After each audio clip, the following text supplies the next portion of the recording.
కొమ్మ విన్నావమ్మ కోయిల వస్తుంది.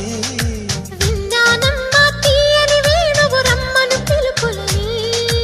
నాటు తుత్తి తుక్కుతాన తాకు తాకుతాన నాటు తుత్తి